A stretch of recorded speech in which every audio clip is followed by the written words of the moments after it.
Stand for the pledge. Pledge allegiance to the flag of the United States of America, to the republic for which it stands, one nation, under God, indivisible, with liberty and justice for all. Thank you. All right. Arlene, could you do roll call, please? John Aldred. Here. Francis Bach. Here. Brian Burns. Here. Del Cullum. Rick Drew. Here. James Grimes. Jim. Yeah. Oh, I didn't hear you. I'm I'm sorry. Susan McGraw-Keever. Here. Bill Taylor. Here.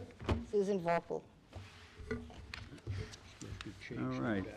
Public comment. Nobody signed up. Is there anyone in the audience who wishes to address us?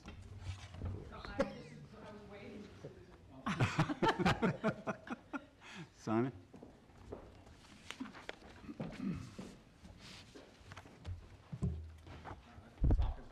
Trustees, my name is Simon Kinsella, here speaking on behalf of the Wainscott Pond Project. Just a very quick question. On May 10th this year, Jim Grimes kindly organised a meeting with us with the Pond Committee, which went very well. I was very happy with the meeting. Brian Grogan subsequently presented to the trustees on July 9th. I believe that we were trying to organise a meeting between the town trustees and the Wainscott Pond project. We still are. That's what I wanted to know. I just got in back to the station. No, what did happen is we had a meeting scheduled, God, it was some Fridays ago. I think it got down to the point where it was only myself and Brian Grogan and perhaps reluctantly Kim Shaw that were going to be able to make it. I think it was Brian made the decision to hold off, and we're now trying to circle back and see if we can get all the players back together on that. Okay, is it possible to do that as soon as possible? We'll do that. Oh, I'm sorry, can you do me a favor? I just got texted from LTV. Can you turn that microphone towards you? Thank you. That's funny. Okay. Do you want me to start again now? Okay. If it's possible, if we Simon, can start the ball rolling. I'll give Kim a ring tomorrow, and I'll give Brian a ring. Do you want to keep that as the chain? Yeah, I'll leave it up to you to organise, or if you want my help, of course. No, we'll see, because that was the critical thing. You weren't around. There was Chris wasn't nobody. around. There was nobody. Yeah, no, from Chris there was wasn't around. nobody from our board. Chris was away, and everybody kind of felt that it wasn't worth meeting without the major players. I was willing to meet. Okay. Okay, that'd be great. I didn't cancel it. Okay, thank you very much.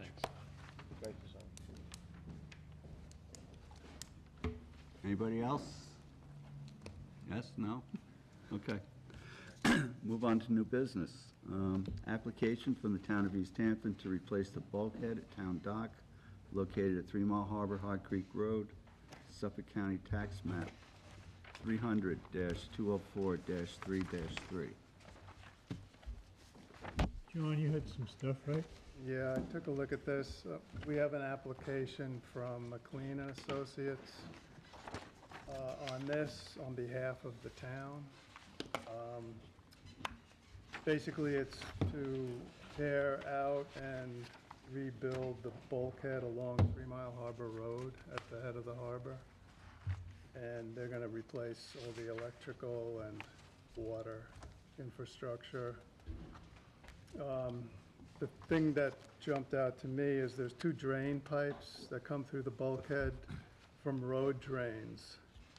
And I spoke to Kim Shaw to find out if there, and in the plans, in the work description, it just talks about replacing the last 8 feet of the pipe as it comes through the bulkhead. I spoke to Kim about any, filtration that they might have talked about in that system to reduce any nitrogen flow. the pipes basically drain road drains. Well, there's a drain on each side of the street, and pipe goes under the road. The pipe goes into the grass area. I believe there's a leaching pool in the grass area, and then a pipe continues on through the bulkhead. But there's a pretty steep hill behind the road there, so I think that those road drains are taking a lot more than just road drainage. They're taking probably a lot of water coming off that hill. There's several driveways that come down It's, as well, and Yeah. houses up there. So I think there's a case to be made for wanting to incorporate some filtration into any, Well, and not to Drainage. mention, it kind of violates, if you as a private citizen could not do that, you could not discharge water as part of the Harbor Protection Overlay District. I think it's a good point. I think it's nice that you're bringing this up, and that perhaps there is a way that they can, well, I don't think there's particularly necessarily resistance. I talked to Kim. She said she had talked about this in the planning stages, but it really never got incorporated. This is my Yeah. understanding. I was Never looking got it over, incorporated. and I think what they're doing is they're probably saying that this isn't really part of the bulkhead replacement. Well, I talked to But it McKean. should- It should be, we should get them to incorporate something, but any filtration you're gonna put in is gonna have to be up at the road drains, I would believe. yeah, but you know, the thing is, what happens on a lot of these road drains is the first argument that gets made by the highway department is the proximity to groundwater is such that you got no leaching capacity there. But this doesn't just catch that water running off the hill. I think it catches, what's the road that's nearby there? Is it Harbor Boulevard? Harbor View. Harbor View? Oh, pieces. There's a couple roads, there's a That couple. whole thing's a huge. Yeah, but hill. hang on, there's a couple roads that dump in there, and yes, the point that you're discussing, you can't get any dry wells in, but what you can do is you can capture that water much farther up the road and actually reduce significantly probably the amount of water that actually makes its way into 3 Mile Harbor via the pipe. So it probably would be a really opportune time to have that discussion and maybe try and get a commitment. A couple of things. I spoke to McLean Associates, and they were under the impression that, and this may not be set in stone, but the engineer mentioned to me that he thought that there might be county work going on shortly that was going to address this issue. And I know the county does have a plan for 3 Mile Harbor Road. They're in the initial stages now of surveying and developing the plans. The work's going to begin in 2 or 3 years. I don't know if that's part of it or not. He seemed to think it was a good idea to incorporate filtration into those drains. Kim also mentioned that Ron Paulson at Cornell has worked with systems that will reduce nitrogen in drainage systems like that. I've got a call into him. He's supposed to come out this week, so hopefully I can meet up with him, take him there, and he can make some suggestions. And so I think between speaking with Natural Resources and McLean and Cornell, and then getting back through the system in the town, we can probably get something incorporated into this plan that'll do some nitrogen reducing. John, I know there's another pipe on the south side of the bulkhead, which Right. may not be part of this plan, Right. but I was watching the town board meeting the other day, and I I heard thought Peter I had heard said that there was either a plan or budgeting or both There- in place for this area. And- That's the reactive barrier, isn't it, that they wanna put Well, that's been there? talked about as, maybe 6 or 7 years ago that first came up, so it would be nice to I- try to see us make some, Yeah, it is some my headway after understanding all this time. that they are progressing with a project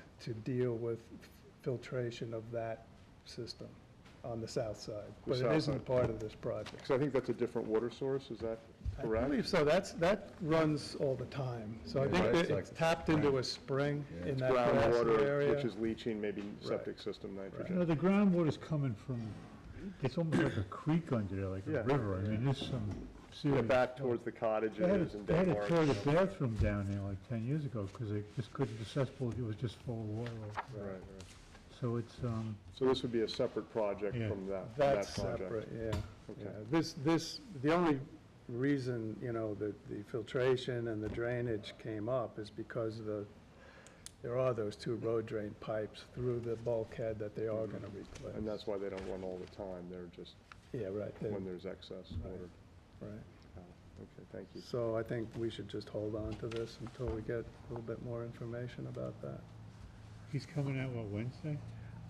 That's what he said, but I haven't gotten in touch with him to verify that. Wednesday or Friday, he said.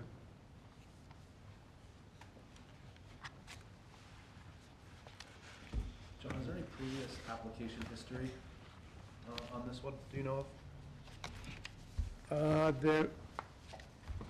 They've done work on this bulkhead before, but I don't know if it's involved the trustees. They've never replaced the bulkhead itself. They've done work on the walkway, I know, that was collapsing I don't several recall the years bulkhead ago. being done for quite a while.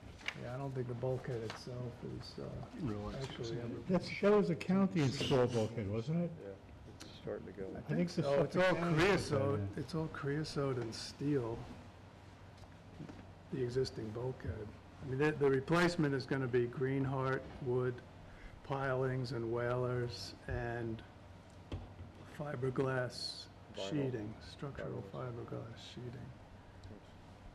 So, That's an improvement unto itself.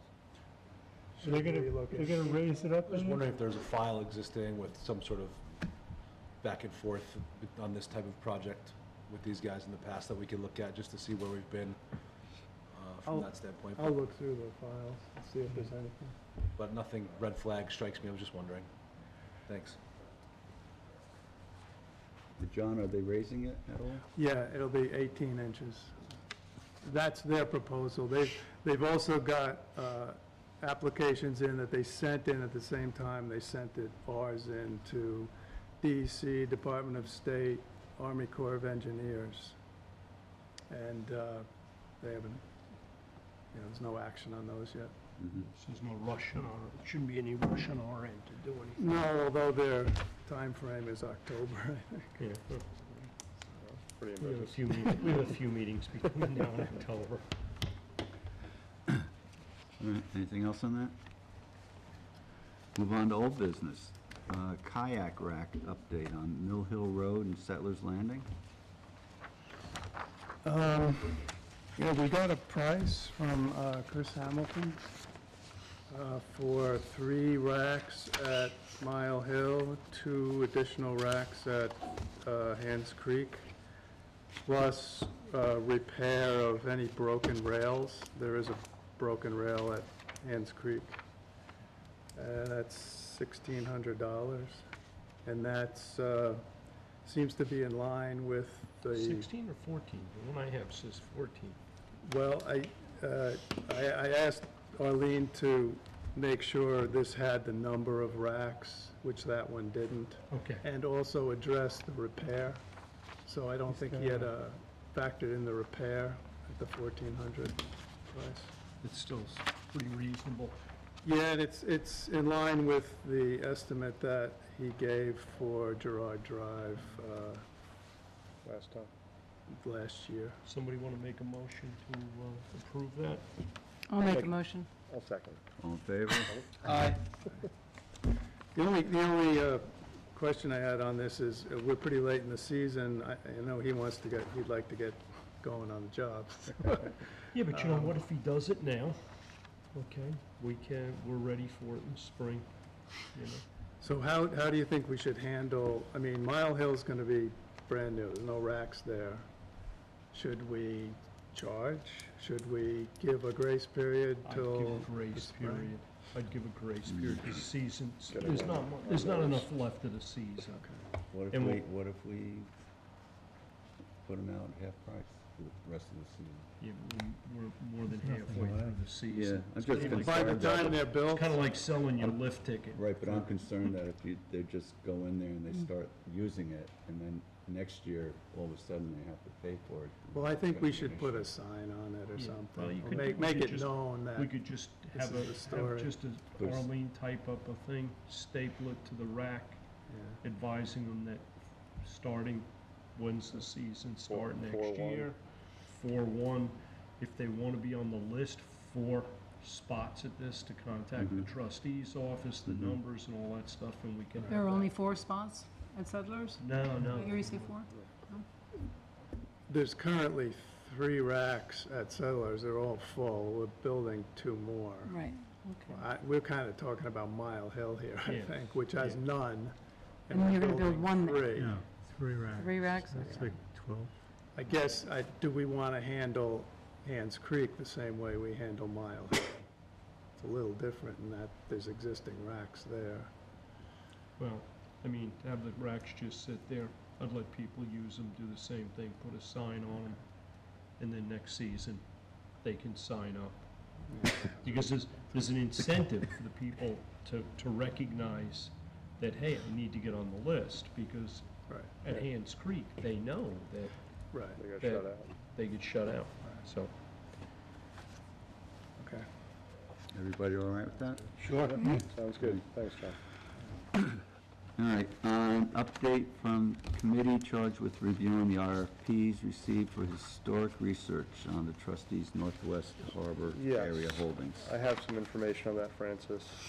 I had an opportunity, Susan Vorpal and I met with Rick Whalen and Steve Borner, and we went over the potential for those 2 working together on the project. I think we all recognize they each brought a little different value and approach to the research and the project.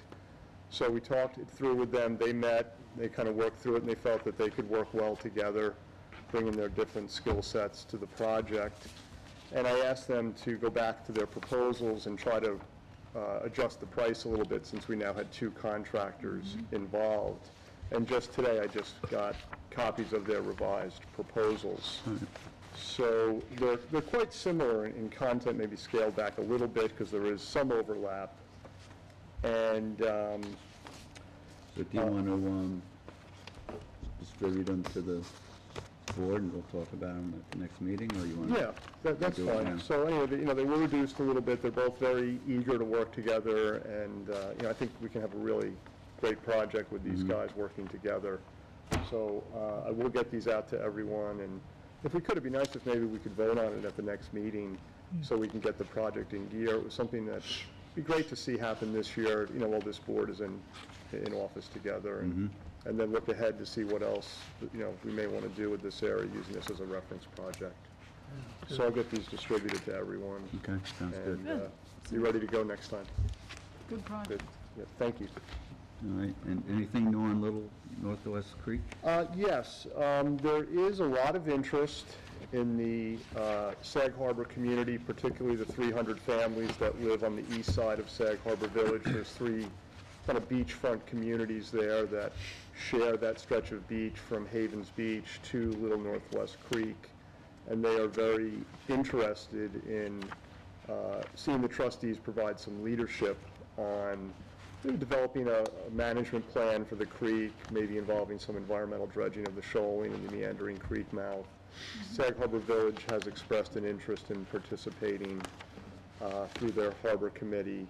So there's a strong interest there, and Jim and I talked about some potential steps that we could take, and one of them may be to have maybe a stakeholder meeting where we get some of the key players together and take a closer look at the process we may have to follow. I know I've been contacted by a few local firms that have an interest in doing the science and engineering, some of the usual companies we work with. So there's a lot of interest around the project. And there's also interest in seeing how this might be something that could be part of CPF funding going forward, as it may have something, some value for water quality as well.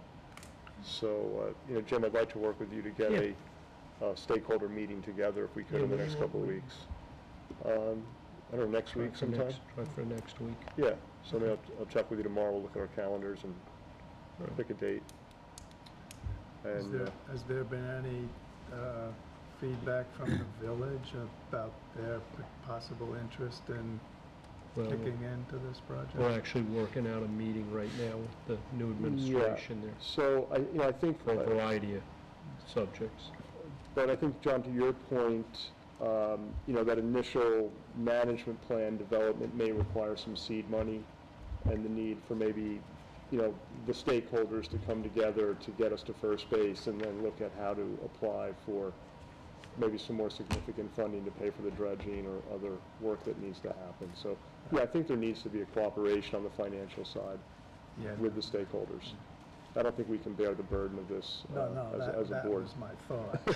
Yeah, I'm with you 100%. We're not going to be able to afford this. No, we need some help, and I think... But I think we'd probably be willing to consider kicking into this. Yeah, kicking in, and, if we need to be the applicant or co-applicant or something, that we, I think, can offer some leadership to the project. Yeah, good. Yeah. Rick, with regards to your thought about the CPF money, I'm sitting here thinking, so many people have come forward and said, this would be good money or and a good application. Right. And I'd be curious, and I agree with you. I don't think a lot of these monies are being allocated. My sense is there's kind of a tight purse string here. There is a tight purse string on them. Yeah. Yeah, I think, it's still getting figured out that the 20% is a new ratio, so to speak, a new pool of money that's being evaluated. Sag Harbor did get some money for road runoff improvements in the Bay Street area. Substantial money. Yeah, they did a good job of... What do they do, petition the state for it? No, They're on the committee, they work with Kim and Goes through Natural the project. Resources. There was a town committee that you apply to. I think August 14th is the next deadline to submit, and then I think again in January. Okay. So twice a year, I think you can submit to qualify your project. And you have to come with a full project in hand. Yeah, So so, it's not like an idea. Right, if we were right. to do the management plan and the budget and the bids and everything and put it together, we may be able to submit it in January for this Okay. project. So that would be a goal, I think, of this committee and cooperation to, see if that is a possible approach. Yeah, thanks for shedding light on that, because I'm sure a lot of people wonder, who's in control of this money, the CPF, Right. Yeah. CPF. CPF money. Yeah, the CPF committee makes recommendations to the town board, who ultimately has the discretion to fund things or not. Okay, so Okay. it's a process that works out Sure. really well. But there's like huge demand for little money sometimes, you know? Yeah, I bet. Okay, So these thanks. projects are all very expensive, yeah? The project we're talking about with this Little Northwest Creek is hundreds of thousands of dollars, I would imagine. It could be. Yeah. It could be. I'm not sure the cost of how extensive the dredging will be, but I think at the end of the day, Bill, you're probably pretty close. All right, move on to committee reports. Excuse me, Accabonicod Creek. Request to renew trustee permit A number 2-18 issued to Savage located at 115 Waters Edge Road for bulkhead reconstruction. Suffolk County Tax Map 300-83-7-3.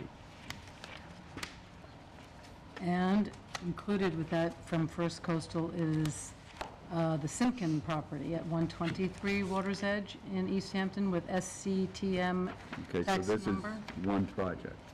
Yes, these are two contiguous properties, and we did issue them a permit last year. The current permits expire 10/12/19, so this is just us renewing them so that they can continue to do the work, which is to do a bulkhead repair project at the two properties. So it would be a contiguous bulkhead project, and we have all the details, all the materials listed. Are they actively working on the site, or has this been parked in a holding pattern? It was for a while? parked in a holding pattern, because what happened was Simkin purchased Savage, and the Savage property remained. I went up there last year, and we did approve everything. There's no changes, right? No changes, Yes, no. so I had numerous conversations with Francis and with Jim about these particular items and whether or not it was fine to renew as is. There will be a hearing for the zoning board because it's going to be, will be higher to the 18 inches that's permissible by FEMA. But we're just renewing what we gave them last year. And they do have a DEC permit in place for 5 years. So And this is more of an in-kind, in-place upgrade, but there's a new application that may come before us in the Yes. future? But yes, the description is the description of the bulkheading that's going to be done is in the papers that we saw last year. It's the same exact submission, so we're just renewing. And I think that we should take a vote and renew them. I did, as I said, speak to Francis and to Jim, and they're both fine with. Well, my question is, have you confirmed whether or not the properties were merged? No, they have not been merged. Okay. So we are fine to go forward. I did call and speak to Andrew Baird, who is handling this for First Coastal.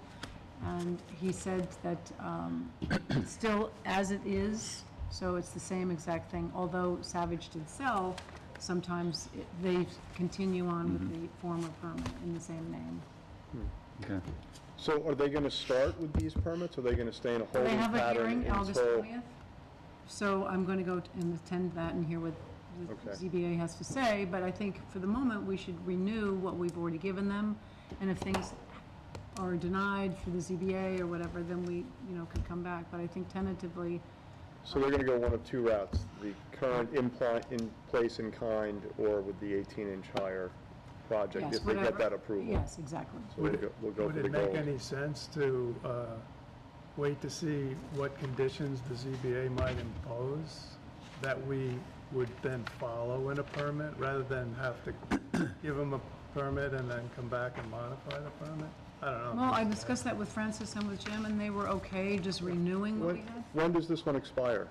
As I said, it expires on 10, hold on one second, expires 10/12. Oh, so we don't have to renew Yeah. it now? If you don't, all right. Yeah, let's say, It's still active. they have 3 months, really, to, Arlene, they months. did come and sent in a letter. Did they give an application fee? The $75 application fee? Yes, they did. Okay. So, we can take that up at the next meeting. All right. My initial thought was wait until the ZBA has made a decision. It's still before Brian Frank, but, then whatever you decide. we have a little flexibility on this one. I'd just be interested to see how the other boards weigh in. Well, I mean, I'm not against it. They already have, this is the way I think we ended up approving this a year ago, is they had DEC permit. They've been waiting, from what I understand, they've been waiting a year for the ZBA to do something with this, and I don't think our job is necessarily to wait until all of the other guys move. You have existing bulkheads on the property. DEC made the same suggestion that they're making on this town application for bulkhead replacement, to kick them up 18 inches. We approved the permit a year ago. I would say you just renew the permit. Why, but, I don't disagree with you, Jim, but Yeah. why are we renewing a permit? That's not due that's until 3 October. months left to it. I don't know. I don't know what They're the being urgency prepared. is. They're looking for certainty, I guess. Like 2 catch-ups, 2 mustards, 2 permits. I think perhaps what they're trying to do is trying to kick the ZBA in gear a little bit and Or, I mean, remind they're them. gonna go to the ZBA and say the trustees approved it, They did. which we have approved, but, Yeah, The they're the not- existing what do you, project. Yeah, what's your They can opinion, use Chris? October's deadline. Yeah, but my understanding is the existing project has not changed. The only No. thing that changed, According has to- changed is the ownership. Correct. But what is changing is there's gonna be, the house is gonna change, correct? No, one house, the Savage property remained intact. Okay, Simkin took down his house or her Okay. house and built a brand-new house. Savage remained in place. So we just have, and obviously if he's built a new You house. still have 2 single separate Yes, properties. yes. Because Nothing's changed. I asked Andrew, I said, did they, they can't just have a single lot there and not merge them and have a pool and a tennis court. So he said, no, they've not been merged. The 2 houses still remain. He lived in the Savage property while he was building his own house on his own property, Simkin. So it's Simkin and Savage. Okay, so We're is just giving them is what we Savage, gave them is last year. Savage getting torn down and that being rebuilt? That I have not heard. Okay. He's leaving it, as I understand from Andrew. I have no knowledge about what the plans are, but to keep it single and separate makes it more valuable, so that's what they're doing. Can we just wait till the next meeting?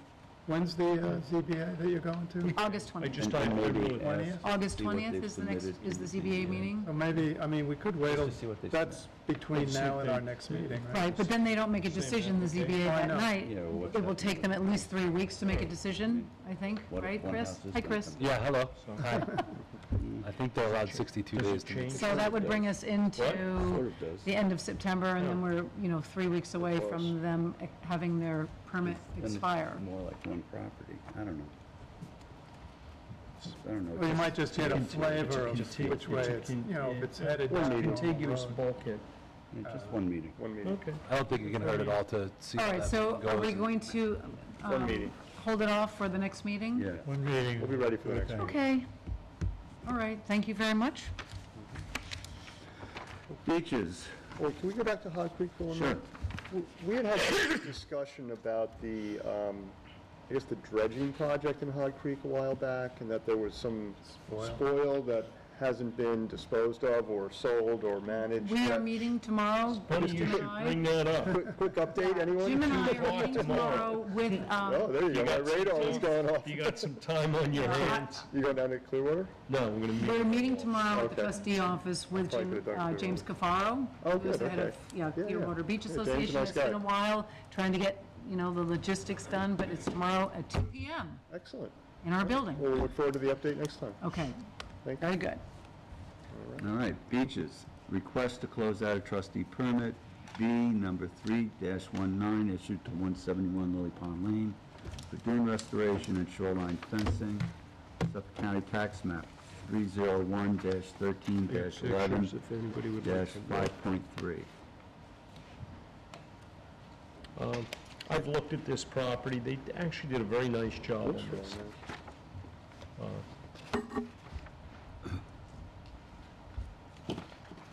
really I think it's, to me, it's complete, job's been well done, its beach grass is growing in quite well. I'd like to make a motion to close this one out. Second. How about- Agreed.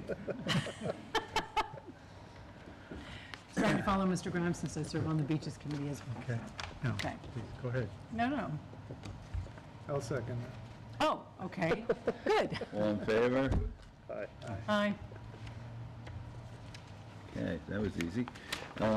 Request to close out trustee permit B 3-18, issued at 199 Lily Pond Lane for dune restoration, shoreline fencing, and stairway reconstruction. Suffolk County Tax Map number 301-16-1-1.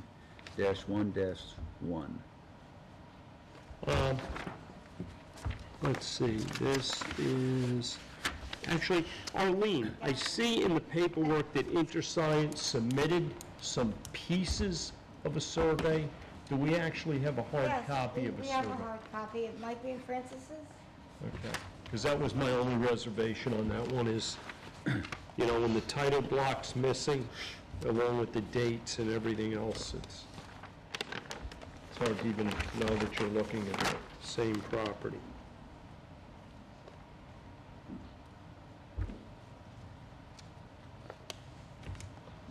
This one is complete as well. This was the property that a while ago, they had done the initial sand fencing along the shoreline, and it was not done in the manner that we would typically ask to have it done. In fact, half the fence had blown down. And this is also the property that they had installed the fence along the sides of the property as well. They have since taken the fence down as it comes off the top of the bluff.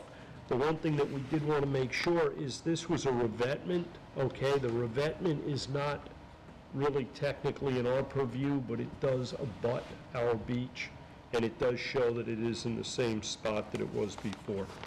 So Is that the one that Dell talked about? that's the deer one that living in? Dell had the deer fetched up in, but he couldn't remember whether there was fence there or not fence there, or even where he was. Yeah, that one? Yeah, same one. I think, I'd like to make a motion that we close this one out as well. And I will second that. All in favor? Aye. Okay. All right, and we have one more. Request to close out trustee permit B5-19 issued to 211 Lily Pond Lane for dune restoration and shoreline fencing. Suffolk County Tax Map 301-15-4-12. Anybody wants to look at this, this is here too. There's an accompanying survey. This is another one that was done in the spring with some of the spoils or some of the dredgings out of Georgia. It was revegetated. They did a great job of it. It has grown incredibly well. There's a lot of sand has accumulated around the fence. It seems like all their paperwork is in order. I would like to make a motion The one right next to to... Georgia It Caboose, is. right? Yeah, I'd like to make a motion that we And I close will this. second that. All in favor? Aye. Think all that organic matter helped that beach grass to grow?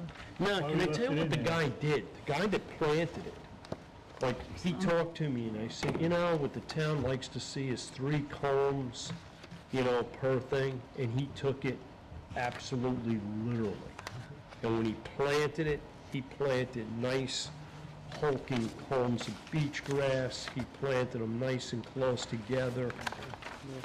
Somebody else installed the sand fencing, and the It's like corn beginning... on the cob. Well, you know what was nice? The beginning of the summer, there was already almost a foot of sand accumulated around the snow fence. It looked really good.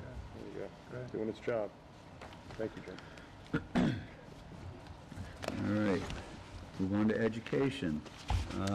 Trustee outreach at the Fisherman's Fair on This Saturday. is yours. Thank you. I'm very excited to say, I would like to thank everybody who came to the Fisherman's Fair, and especially to those who helped set up. Thank you very much, Francis Bach, Jim Grimes, John Aldred, and everybody. It was a wonderful day. Everybody enjoyed it. It was Great turnout. Yeah, it was packed. We had beautiful weather. So I would like to thank you all publicly for helping out. Without your help, it wouldn't have been possible. Thrilled to say, that this, I believe, and Francis, I think you agree, this was probably the most successful selling of our T-shirts and our balloon T-shirts and clamshell T-shirts for the Big Clam event coming up October 13th, the biggest clam contest. We raised $920 for the Captain Rysam Scholarship Fund, so I'm very excited about that. I think the message is very clear, and kids and adults alike are very much in favor of banning the balloons and coming up with different ideas. So $920 was raised to put toward our Captain Rysam Scholarship Fund, so thank you to everybody who purchased something from us. And we had an anonymous donation of $387 and some change, so, yes, I brought that to Arlene today. You're And- welcome. I said you're welcome. Oh, well, thank you. It was you? It was you? Okay, there you go. So that brings our total to a nice sum of money, and I would like to announce that thank you so much, John, for nominating me on June 10th for the committee with Francis and Jim to discuss where we should invest these funds so we can grow the funds for the Captain Rysam Scholarship Fund. And we need to set up a meeting. Thank you so much. That's what happens when you aren't at a meeting. But that was June 10th, so I'm looking forward to having a meeting with the two of you so that we can discuss where the best investment is for the funds. So as Jim has suggested, and all of us, I believe, agree, we should be giving the award annually on our interest and not on our principal. So I'm just come after you both and see when we can set up a time, because I know everybody's busy and crazy. But so that's the Captain Rysam Scholarship Fund, and we have the Chamber of Commerce fair this weekend. So publicly, I'm going to ask again if anybody can help me set up the tent. My husband was there as well to help. that would be a big help because I'm a little incapacitated myself with some, you know, Got it. I can carry lightweight stuff, but I can't pick up too much. So that's this weekend, the East Hampton Chamber of Commerce Summer Fair, and that's from 10 to 5, August 17th on Saturday, and our booth is number 9. It's right there at Newtown Lane, so we should get some nice traffic. They're gonna do it in the street again, Newtown Lane? In the street. Yep, booth number 9. And so I hope to top the 920 that we had this week. And we got some nice long t-shirts, long sleeve t-shirts for that to sell. And what else? Okay, so What's the times on that on the 17th? August 17th, 10 to 5, Chamber of Commerce Summer Fair. The trustees will be at booth number 9. Okay. Is that down by Main Street or the other end? Newtown Lane at the end by Main Street. So that's a good Right cross. next to the band. I thought they were doing it in the playground, Herrick Field. No, it's on Newtown Lane. No? Yep. Now, in the fall, I've already signed that up. And I don't know where that will be. But you know what? We're raising money for a good cause. Hey, It's a good education. cause, yeah. And I'm very excited about being on the education committee with Mr. Burns, and he's done a great job, and really a terrific mentor. And I thank you very much for all your help during this past year. With the schools, yep, a lot of fun. And I want to thank you for all that hard work, because it is a lot of work. Well, it's all of us. No, I know, but you're going to All of us spearhead. together. Yeah, okay, fine. Everybody, Right? yep, Okay. I'm going to give you a T-shirt. excellent, thank you. Okay. I'll take some All money right. too. While you're Please at don't it. make me laugh. That's all right. Please don't make me laugh. My ribs. Move on to the next. So the proposed balloon release legislation, okay, very quickly, Assemblyman Fred Thiel, I've already met with him, and Colleen Henn, who's formerly now of Surfrider. That was a few weeks ago, and while I was away, he already drafted the legislation, and he sent it right out after I gave him some input. They asked me if I had anything to add, so I did, of course, because I always have something to add. And that will go before the state legislature once they start again in January. So he said by May, we should have legislation, hopefully, that's passed there. But September 4th is the county. And the county should, I believe, they will pass legislation to ban the intentional release of balloons. So we will have East Hampton, Southampton, and the county itself, and then the state working on that. And again, I reiterate, that's a first step in the direction that I think that our town and our, frankly, our nation needs to go, is to eliminate fossil fuel single-use plastics. And Mylar balloons, I can't tell you how many people, just recreational fishermen and professional fishermen, they're telling me that they see nothing but balloons everywhere on both sides. And I want to thank Chris Walsh of the East Hampton Star for writing a very nice article about the balloons while I came home and I read the article. So thank you very much, East Hampton Star, Chris Walsh. I'm excited about this because I think it's a step in the right direction for preserving our environment and our marine life and aviary. This county legislation is to ban all release? Ban the intentional release of All balloons. of any balloons. Mylar I and mean, latex not trying to do any number, helium-filled, like- helium-filled balloons. So we will all have that, and Suffolk County will be covered now in its entirety. So I'm excited about that, and, you know, the kids know when we visit the schools, the kids always get it, don't they? They do. That and the pump-out boat. Oh, yes, very important. Yeah, they like to talk about poop, the kids. Well, they find it interesting. Don't we all? Right? Okay. Okay, next. All right, and I think that's it for the education. We're going to work together in the fall, getting schools lined up again. Yeah, and some- I'll do a couple with you. Good, of course you will. It's Okay. very important that you're there, because you have the history down, and the kids love listening to you, and you always make them laugh Look forward to it. while you're teaching them. So, really, Okey-doke. how can I All have right. a paperclip? Sure. Maybe. Okay. Let's move on to Napeag Lazy Point. We have a request from Pamela Keene to extend trustee permits LP 1-18 and LP 2-18, issued to lot number 32S and part of lot 33S in Lazy Point, Suffolk County Tax Map 300-85-1-34.1. What does that mean? They want to renew their lease? No, we issued them permits for covering over a concrete patio with deck so that it would all be one level last year. Okay. And I think a little roof deck or that on the house. They still don't have the ZBA or the building permits on it. They're just asking to renew these permits because they need to renew them. Sure. Keep them in place. This was the concrete fence that has been there for many, many Concrete patio. years, right? Concrete patio. Yeah, I remember this. When do these permits run out? These, I believe they just did, They're May or annual, June. yeah. Yeah. So, So wouldn't she like to wait until she gets the other? 'Cause that doesn't seem to be moving very quickly. it's not moving very quickly, but I think they're close. So I would say, why don't we keep the permit in play and renew it? it at least helps her Yeah. if she's going We forward to say approved that it we renewed. before, it's the same thing. So this is an Again. extension? Yeah. Yes, just an Okay. extension. And is there a time associated with the For extension? 1 year. 1 year. Okay.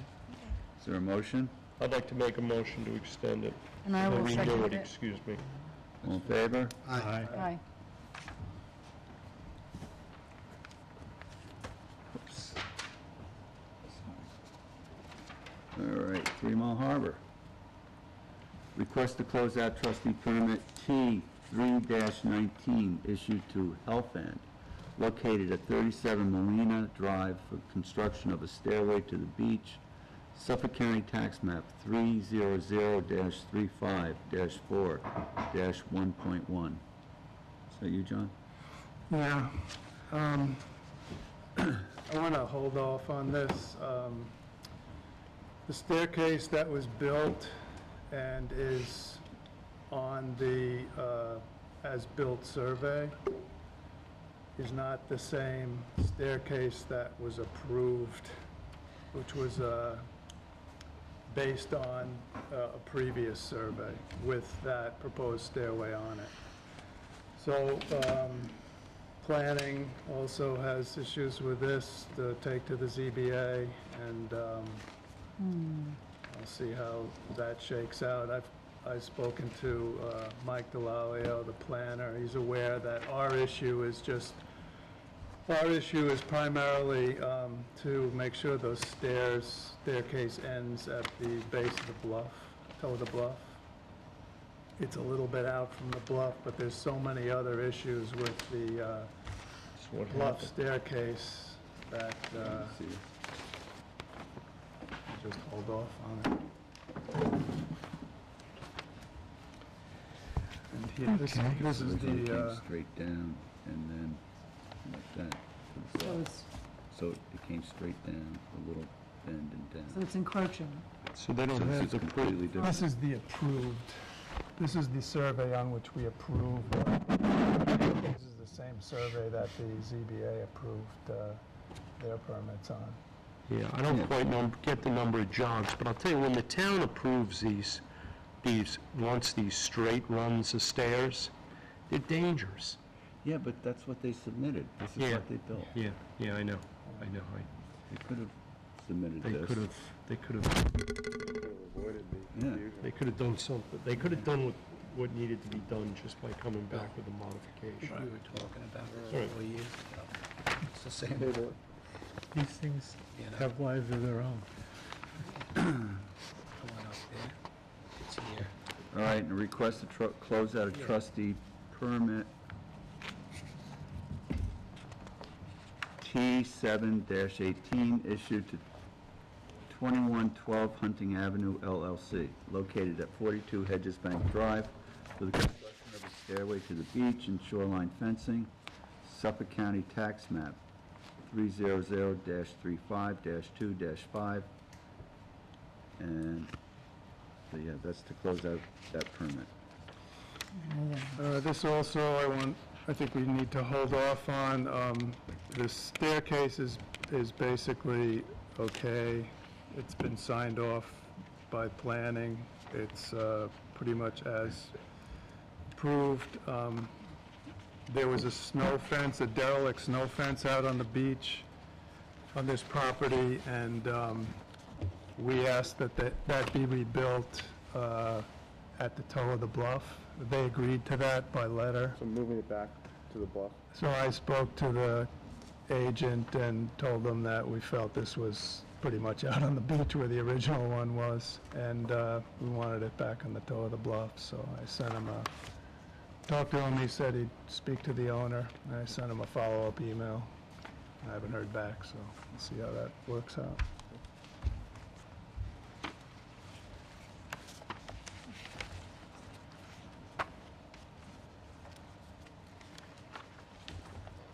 So, why don't you make a motion that we table it then? We haven't made any motions so No. far at the table. Forget it. Table it. Pay the bills.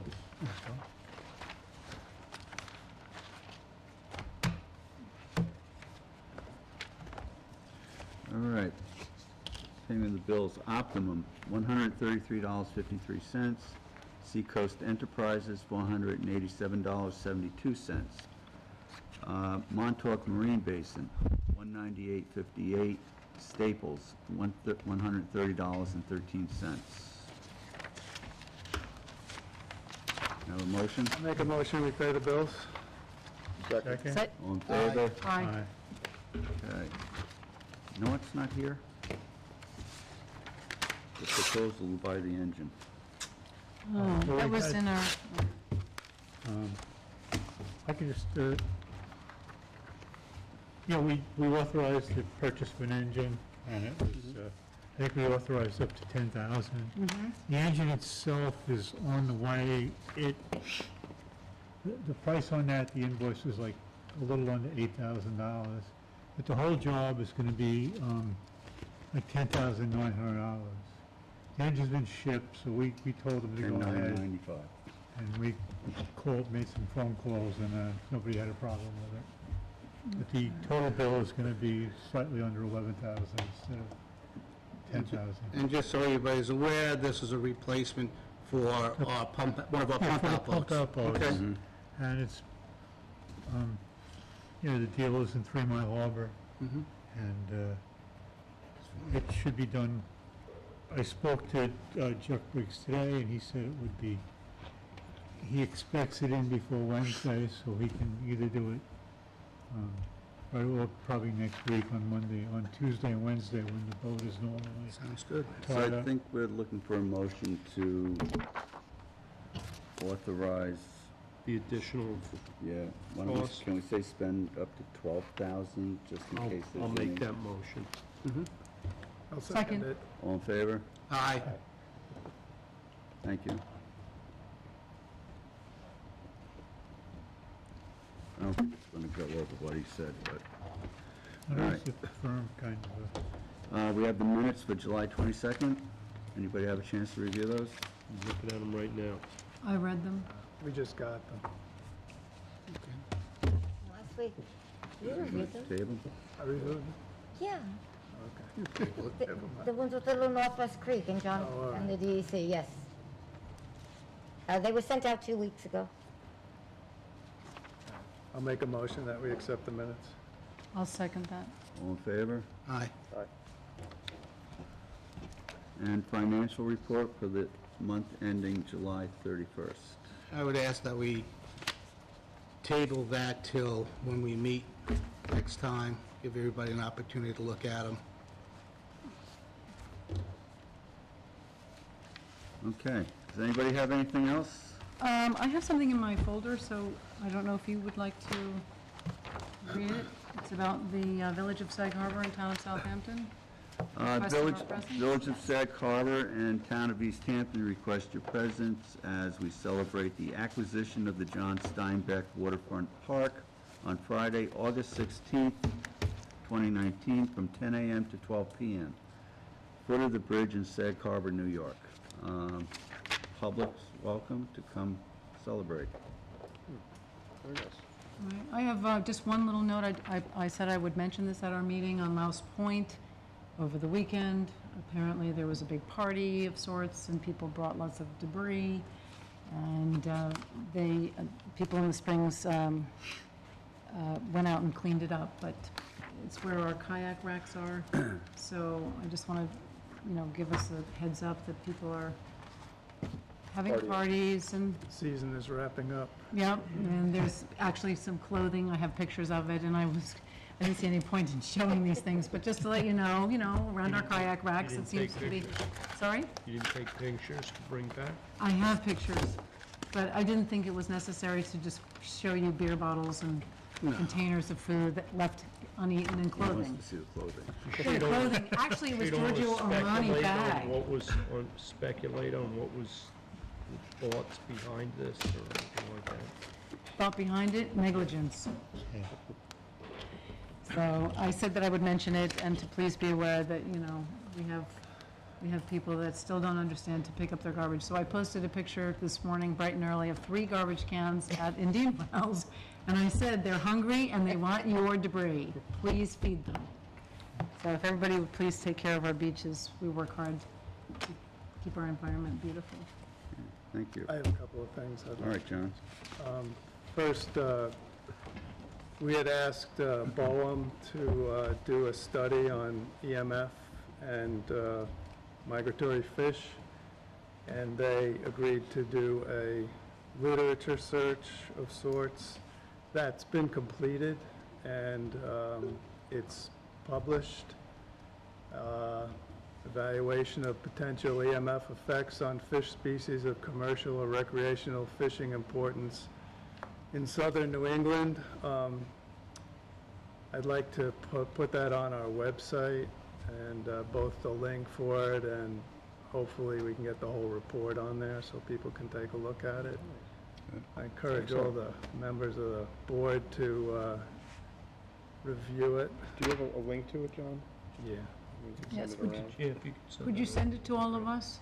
Sure. And then we'll make sure that it gets posted. I've been trying to get those things, have them printed and bound, and just keeping that in that whole Yeah, I just got Deep one water. copy printed, but file. I'd like to, I just wanted to wait until this meeting to bring it up, talk about it before we published it in our office and stuff. Okay. Have you read it? Did I? I did You read it. did. And do you want to give us a, Well, it's, Synopsis? they call it a white paper. It's kind of an evaluation. It's very similar to, well, it's similar to the evaluation that Deepwater did as part of their fisheries research. There is a EMF section in that. Some of the same researchers worked on this, or the same contractors worked on this that put that together. It explains EMFs and how they're measured and how they disseminate with distance, how the cable is constructed. They explain the difference between electrical impulses and their effect on fish and magnetic impulses and what their effect is on fish.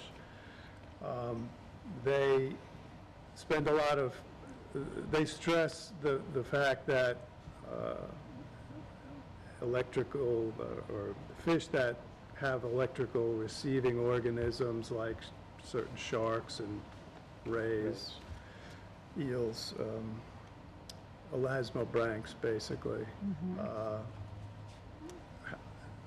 more affected by the magnetic frequencies than the bony fish are. There's a pretty extensive bibliography here. They point to a lot of different studies. It's a little bit generalized.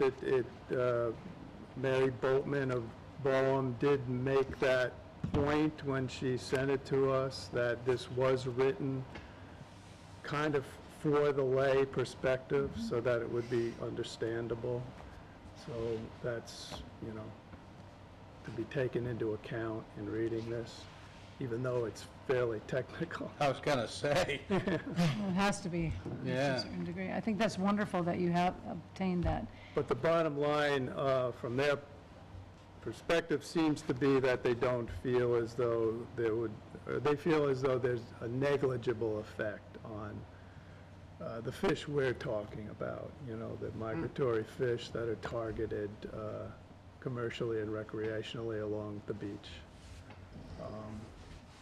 John, I did they guess talk, it's- I'm sorry to interrupt, did they talk about bait fish at all, like sand eels? They did or bay mention anchovies some or- bait fish, yeah, not all necessarily.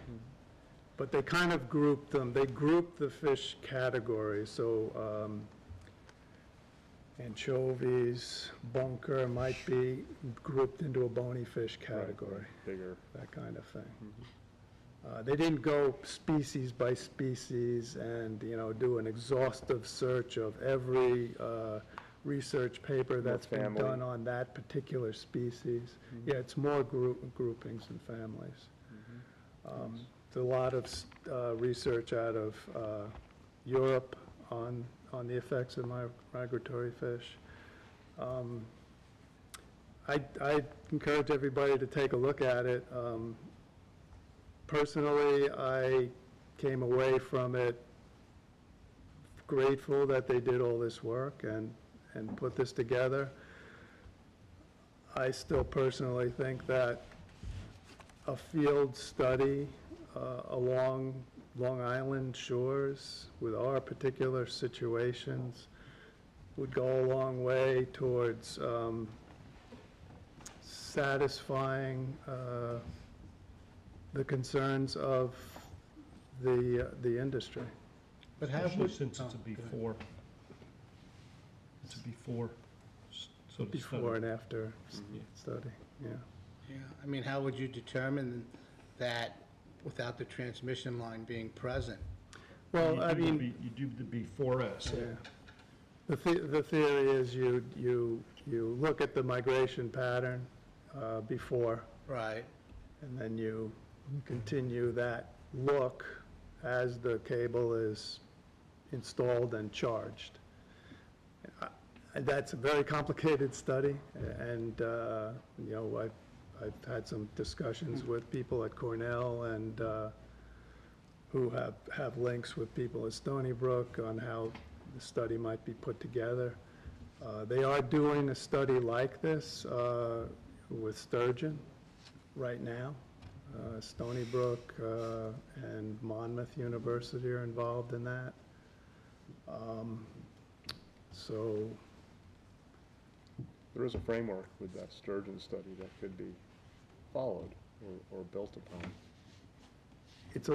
I think there's a little difference. I mean, yeah, in effect, it's it's a Where they acoustic segmented the telemetry. segmenting the beaches into areas Right. and. They're seeing how the sturgeon move in and out of New York, basically. Our interest, local interest is obviously how the fish move along the beach. So, It's a nice step forward, John, good job. Thank you very much. I know that's been about a year in the process. you believe it's been, a year and a half or so. One other thing is, there is going to be a meeting in Town Hall on the 21st, I believe it is, to present information and get feedback on New York Marine Fisheries Licensing Review. This is basically a look at updating the commercial fishing licensing, And that's to allow them to be passed on more easily? There's a lot of different things they're looking at. I spoke to David Least today. The Fisheries Advisory Committee has delved into this, looked at the report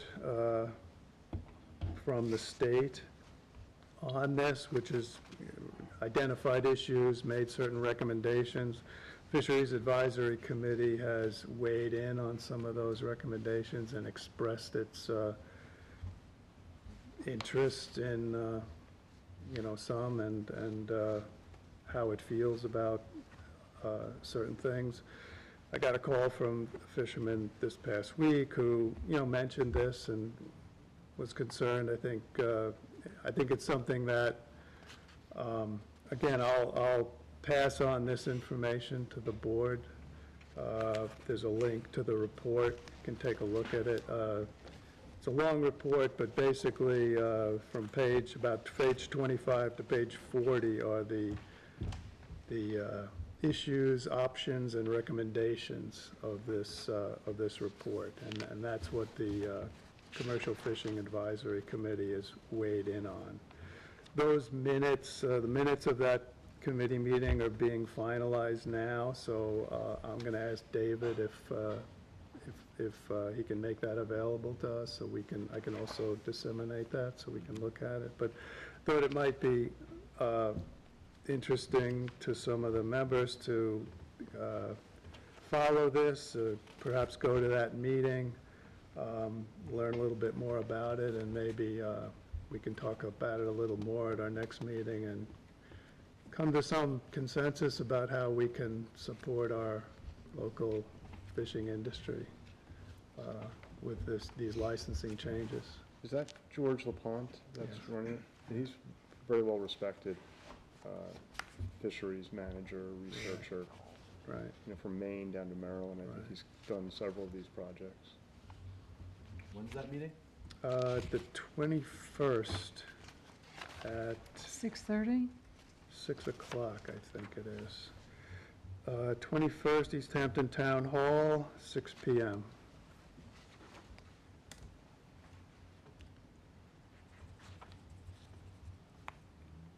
So some of the issues, and I don't have, the complete list here, and I'll probably butcher this one, but some of the issues the fisheries that local fishermen are interested in are the part-time, full-time fishermen, and how they may be able to, continue to have a license. There's some stipulations and recommendations in there about how much money you might have to make to continue to get a license. There's a lot of fishermen around here that, by necessity, obviously, in this area, have to work at other jobs other than commercial fishing. So they're concerned that the bar will be so high in your commercial fishing income that it might push out some of the people that are, making part of their living commercial fishing on a part-time basis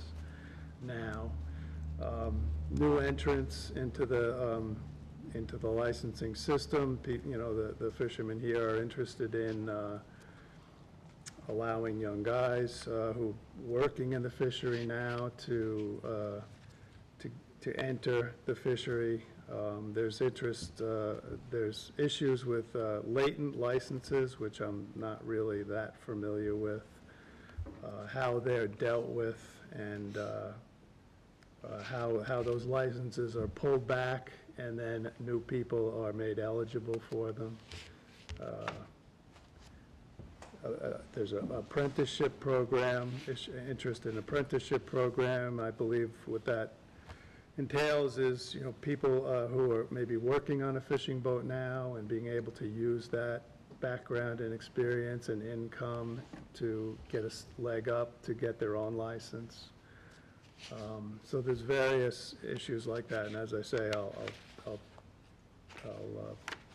get the try to get the minutes of their meeting when they're finalized, and the the issues that our fishermen have identified as important to them, to you, if that's possible, as soon as I can.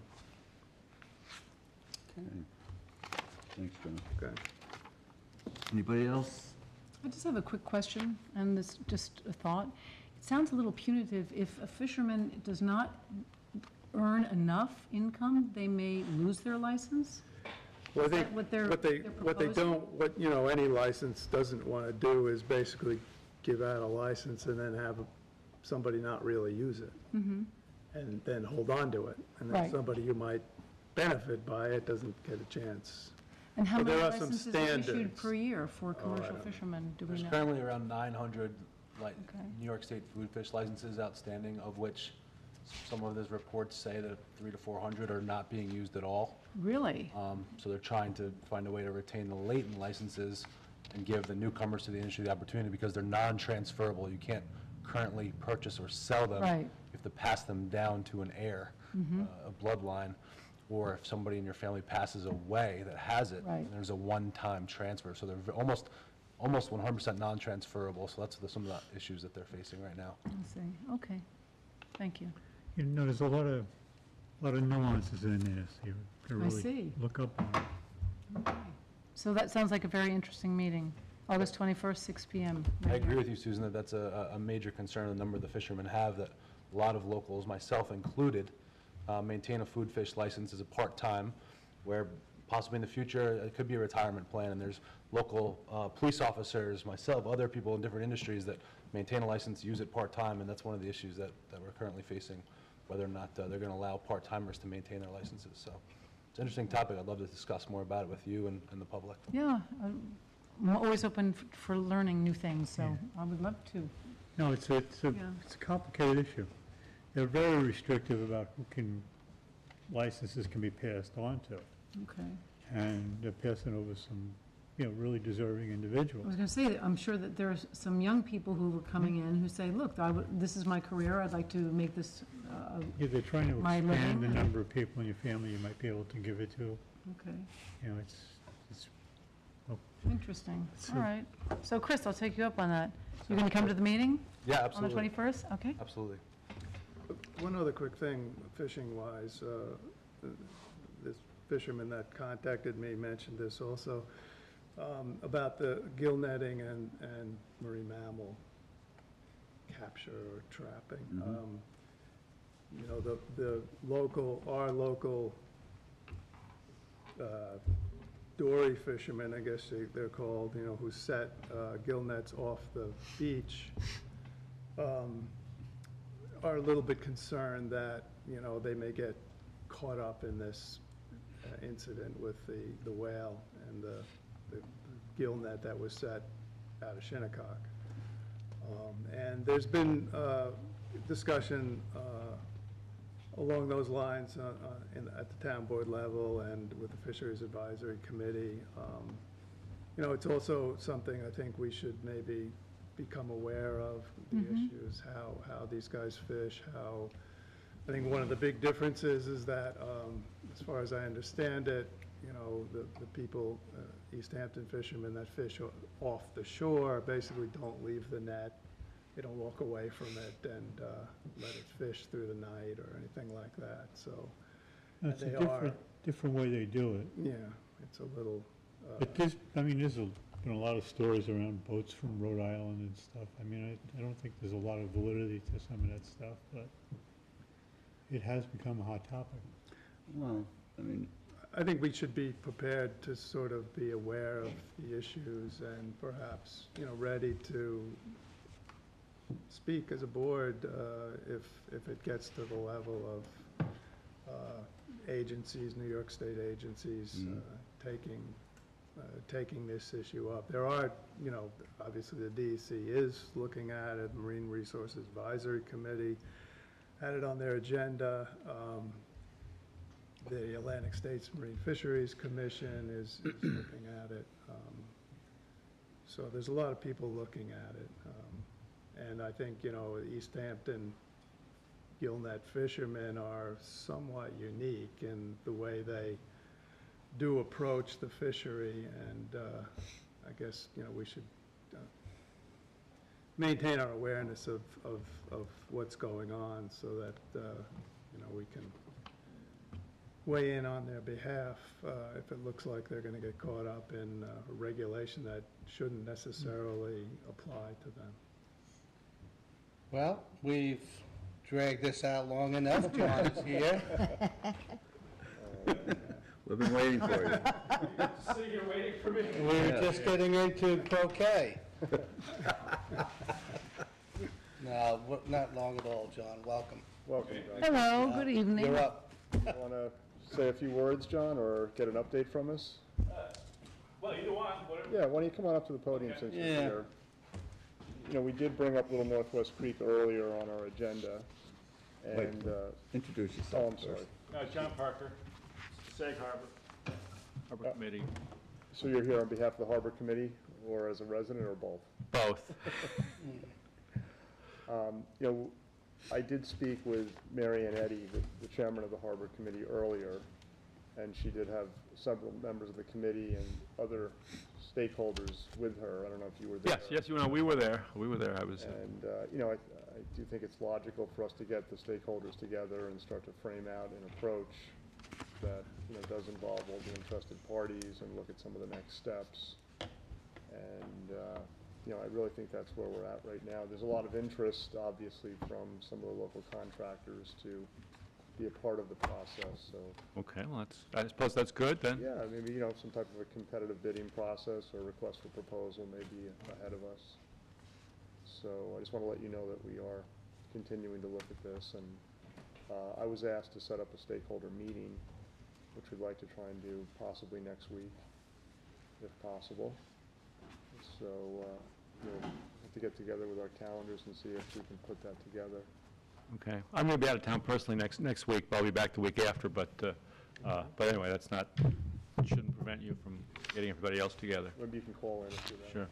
Is there anything you care to share with us? Well, I just want to say two things. I mean, one, you know, the village and the residents are going to feel very relieved to know that the trustees are on it and are dealing with it, and are taking the lead on that, and we'll try to give you our, you know, full support in that effort. And I may or may not have mentioned this last time, but I had a meeting with Fred Thiel, who wants to be involved and is supportive. The other thing I'll mention, though, is that one of the things that I didn't have, I don't think, when we met here at the last meeting, was 3 weeks ago, was one of the reports from the DEC that went back 10 years. It was a June 2018 report, and it was surprising to see from that report that they were showing high fecal coliform levels going back about 10 years. And I'm not as familiar with the process as you are in terms of closing areas for shellfishing, but it seemed to me a little bit surprising that you had these reports, and it wasn't as if there was an increase in recent years. It seemed to be fairly steady, and that you only took action, you know, after you know, 10 years. Now, that's maybe the way they do it with the shellfishing. And there was no real indication, and John, maybe you could add to this, but I didn't see any indication that there were more recent test results that resulted in the 2019 closure. It looks like it was based upon the reports over the previous roughly 10 years. They also, in that report, said a number of things. One, they weren't sure where the bacteria was coming from, that there was a question as to that. Two, that they recommended that there be another test location farther out into the bay to see if the bacterial contamination was spreading farther out into the bay, and we don't know whether that was ever put into effect. The concern is that we have mainly I think in Sag Harbor from the residents is that this outlet of the creek, whereas it used to be pointing north toward Barcelona, you know, it's now pointing toward bathing beaches, and we're not sure how far that bacteria is spreading. Now, I know that the criteria for shellfish closures is different than the criteria for beach closures, and that it may be more stringent. But when I compare the levels, when I look at the actual report and look at the levels, I'm seeing bacteria levels that they're testing for the shellfish purposes, and I'm seeing bacteria levels that they're testing at Havens Beach for swimming purposes, and I'm seeing levels for the shellfish closures that are similar in amount to what they're saying are high bacteria levels at the beach and would result in a beach closure. So we're concerned as to, these are swimming areas, specifically for some of the private communities there in terms of Nineveh Beach and Sag Harbor Hills, right where their community bathing beaches are, is where the outlet of the creek is right now. So that's a safety question that we think is very important and, again, need help with, and we're looking for your help. And Let me say two things about that. One is that I don't purport to understand the statistical methods that the DEC uses, but I do know they work on long-term averaging. And I think what's happened here is that the last chunk of time that they averaged, as opposed to the chunk of time before that, rose to the level that they consider they needed to close it. That really doesn't have anything to do with individual tests and individual levels of bacteria in that individual test. I got some data from the DEC for Accabonac Harbor and was looking through it, and I saw instances there where at the inlet to Accabonac Harbor, which is very wide and very strong flowing, the level was sky high on an outgoing tide, whereas the level in a backwater way up north in the harbor was very low. So you will get these plugs of bacteria coming through as they're coming out of a harbor generally. It may start up in a backwater, but it may travel as a chunk of material and show up anywhere. So I wouldn't put too much stock in individual levels. Bacteria does flow past bathing beaches and all kinds of beaches, even ones you might not think the water would be contaminated. So that's just my take. okay, what's the question? I mean, maybe the point is that we should be assured that there isn't a problem and shouldn't equate the two, but it's not the way people are going to look at it. Let me put it that way. Reasonable question. Until there's some assurance. Yeah. So Okay. we'll look for to have another meeting on it. But let me just add, in terms of that, since the DEC is not sure what the source of the bacteria is, and clearly it could be natural, it could be waterfowl, et cetera. I mean, one option is doing some DNA testing to determine what the source is. If it's septic systems that are in adjacent homes, then that can be addressed in various ways. So that's just one option to look at. But otherwise, we'll look for that. And water testing may be part of the management plan that is required. Yeah, it had actually been proposed or talked about to earlier in the year to possibly extend the testing done by Dr. Gobler to over in that in that area, and maybe that's still an option for for next year. But these are all things to discuss, and we just Microbial testing, DNA testing. Right? well, which is You have not done that in this area yet, so it seems as though everyone is doing microbial testing. It seems to be a pattern because it's necessary. The things that you're mentioning are things that have been found by Dr. Gobler in various different waterways. So, yes, he's done testing to determine what the sources of the bacteria, whether it's human or waterfowl or it's something else. But we just, I mean, it was in the DEC report that they were unclear as to what the source is, because it is an area where there are some homes on one side, but there are only a few homes that are fairly close. The rest of them are a good distance away with woods in between. On the other side, you have the golf course, and fertilizer. well, fertilizer, but fertilizer's not going to cause, unless they're using raw manure as fertilizer, the fertilizer isn't going to cause, a high bacteria level, so. Maybe the greens. I'm referring to the greens. It could be any number of We're not talking. At least maintain golf course on the island. As you pointed out, there are high levels of bacteria all the way back, I'm sure, 10 years. So it's not like this bacteria just showed up, It's just that over time, on average, it's increased. lots of things have increased. Water temperatures have increased, air sure. temperatures have increased. Water flow has been impeded with the sandbar Right, and the exactly. creek mouth, so. Yeah. Yeah, and that may be, that may be a big issue as to whether the flow, the flushing action of the tide is being impeded here. Yeah, I think it is. And, I mean, it's a situation where I think that, I mean, one question that we could look at is whether, assuming that the permit process isn't too arduous, as to whether a quick fix in terms of diverting that flow. In fact, somebody's tried to do it already. I was down there paddleboarding last night, and somebody's done some extensive work by hand shoveling to try to divert the flow. I mean, there's a 6-foot wide, halfway through the beach, cut that's there.